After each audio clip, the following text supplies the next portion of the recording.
division, donc juste en dessous de PHR. Une équipe qui évolue l'année dernière, justement PHR, et qui est redescendue. Donc du coup, moi j'ai intégré cette équipe, j'ai suivi un peu l'entraîneur John Pamphili, étant donné qu'il y avait aussi des amis à moi comme Annie, donc je ne sais pas si vous connaissez, et quelques autres bons éléments qu'on signait à Vierge. Donc j'ai donc décidé cette année moi d'intégrer le groupe avec John Pamphili, tout simplement. Bon, tu t'es remis en forme et tu arrives à faire trembler les filets. Alors, quel est le bilan pour l'instant? Bon, alors le bilan là pour l'instant, championnat, exactement, bon, je suis plus autant qu'avant, mais je crois que je dois être à 6-7 buts en championnat et 2 buts en match de coupe. Donc j'arrive encore, j'ai quelques petits restes, hein, j'arrive encore à marquer quelques buts. Mais bon, après, en faisant le bilan de la première phase de l'AS Avière, je pense qu'on n'est pas à la place là où on devrait être. Pourquoi? Parce que nos matchs sont donc assez serrés.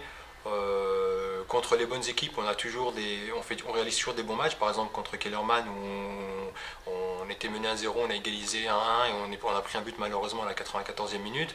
En coupe, on a fait un beau parcours, on a quand même réussi à éliminer Dombasle. Fait un beau match contre Raon l'étape, et on a éliminé aussi Gérardmer qui était dans un niveau au-dessus de nous. Donc quand on a des bonnes équipes qui jouent au ballon, on arrive quand même à se dépasser, quoi. Donc c'est quelque chose de bien.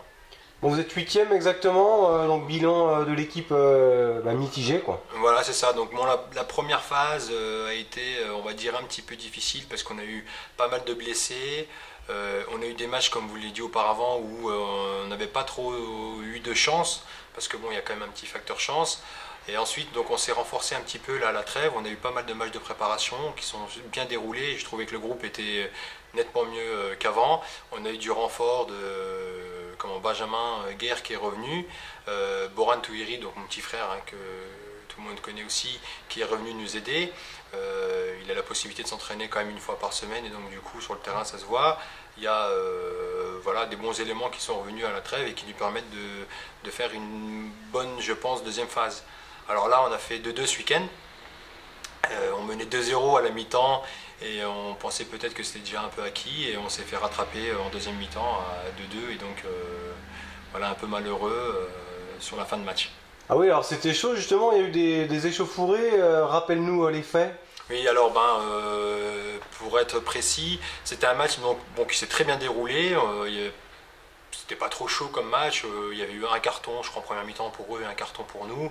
Il y avait une bonne ambiance. Les joueurs de FC Les Ballons étaient d'ailleurs très sympas. Quand ils faisaient une faute, s'excusaient, etc. Et donc après, par contre, à la fin du match, quand on est revenu à la mi-temps, ils ont haussé un peu le niveau physique, hein, pour essayer de revenir au score. On a pris un premier but assez rapidement, qui a fait que ça les a un peu motivés, ça leur a un peu transcendé. Donc ça a un peu commencé à jouer un peu plus fort, à avoir un peu plus de fautes, mais toujours dans une bonne ambiance. Et moi, je suis sorti à un quart d'heure de la fin. Donc j'étais sur le banc de touche, j'ai vu l'arbitre qui avait annoncé qu'il restait 3 minutes de jeu, donc c'était pratiquement fini, hein, toujours dans une bonne ambiance. Et là, on a eu leur numéro 7, donc on avait un numéro 7 qui joue là-bas, qui commençait un peu à être un peu énervé, à faire des petites fautes hors jeu qui n'ont rien à voir avec le jeu. Et ça commençait un peu à chauffer les esprits. Et puis juste une minute avant que ça se finisse, hein, l'arbitre allait siffler la fin de match. Il a, on va dire, je dirais ça comme une agression, parce que le joueur qu'il a essayé d'un peu de casser n'avait pas le ballon, il était juste devant notre banc de touche. Et puis c'est là que c'est parti un petit peu, donc il y a eu un peu d'échauffourée, rien de très grave, hein, c'était pas une bagarre, c'était simplement un échauffouré où voilà, on s'est vite tous ameutés parce que c'était juste devant notre bonne touche.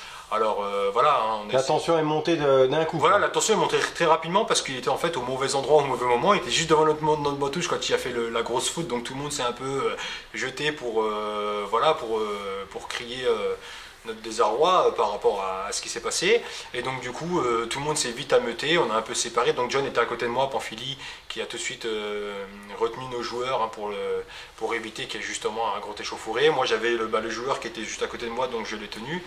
Et voilà, bon, c'est bien, ça montre au moins déjà qu'il y a un peu de tempérament et puis que les gens veulent se dépasser. Après c'est pas quelque chose de grave, je veux dire, il n'y a pas eu vraiment de coups. C'était pas une bagarre, c'était vraiment un échauffouré où les gens se retrouvaient en plein dedans.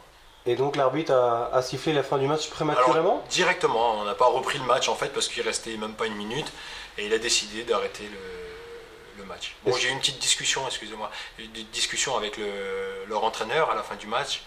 Et je lui ai dit comme quoi ce serait bien que lui, justement, quand il voit qu'il a un joueur comme ça qui commence un peu à être chaud, à faire des fautes qui sont hors jeu, parce que bon, après on peut prendre 10 minutes, on peut même avoir des petits mots un peu vulgaires comme on dit, etc. Mais ça reste dans le jeu, c'est le foot, hein. Que vous jouez en première division ou en promotion de district, ça c'est le foot.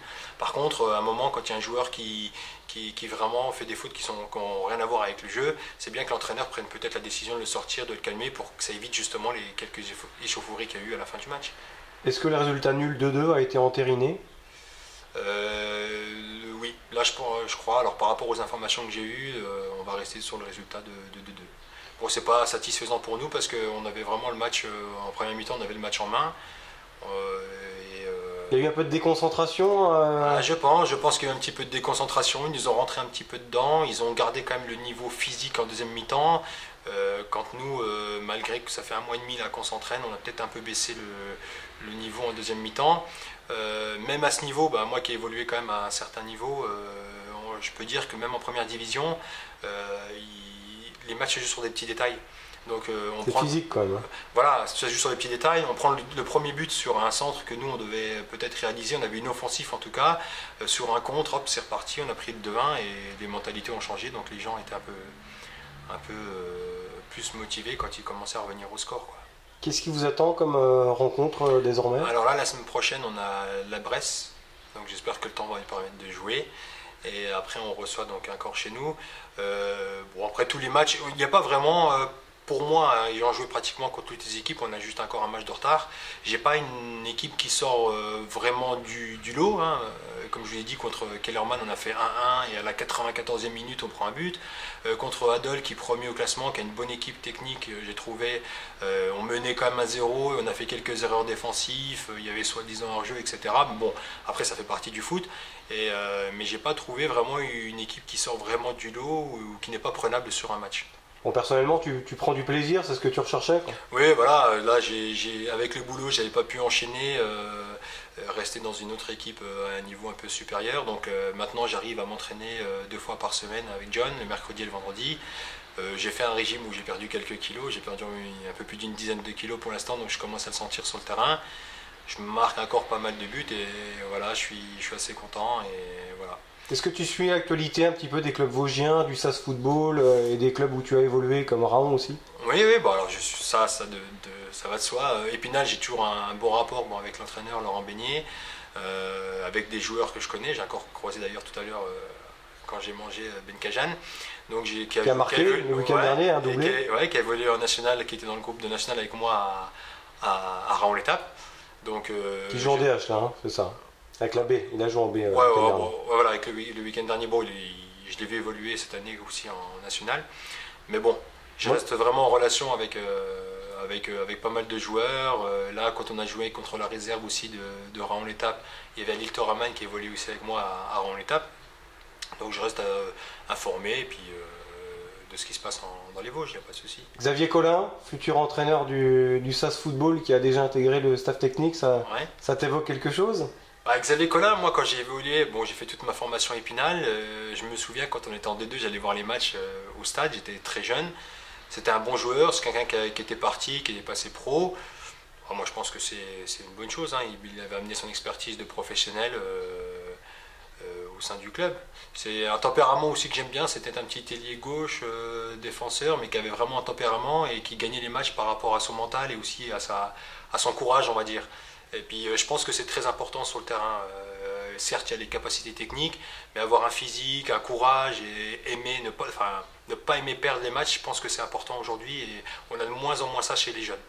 Contrairement à quand nous on était jeunes, on jouait vraiment la gagne, on n'aimait pas perdre, quoi. Bon, Samy, tu voulais dédicacer tes buts à quelqu'un qui t'est très cher. Ouais, voilà, bon, pour finir, je voulais faire comme le monde professionnel, donc dédicacer mes buts. Quelqu'un qui vient me voir souvent en match et qui n'a plus aujourd'hui la possibilité de jouer à cause d'un accident de la route, qui est Monsieur Larsen Moussaoui, qui a évolué avec moi à Épinal. Un très bon joueur, qui avait une capacité, on va dire, physique, athlétique, et quelqu'un qui avait vraiment envie de faire les choses bien, qui n'avait pas forcément la meilleure technique ou tactique du monde, mais qui, de par son courage, marqué pas mal de buts. Il a mis plus d'une vingtaine de buts en DH. C'est un ami à moi que j'aime beaucoup et donc je voulais lui dédicacer tous les buts que j'ai mis cette saison et ceux que je mettrai encore pour lui, quoi. Voilà, tout simplement.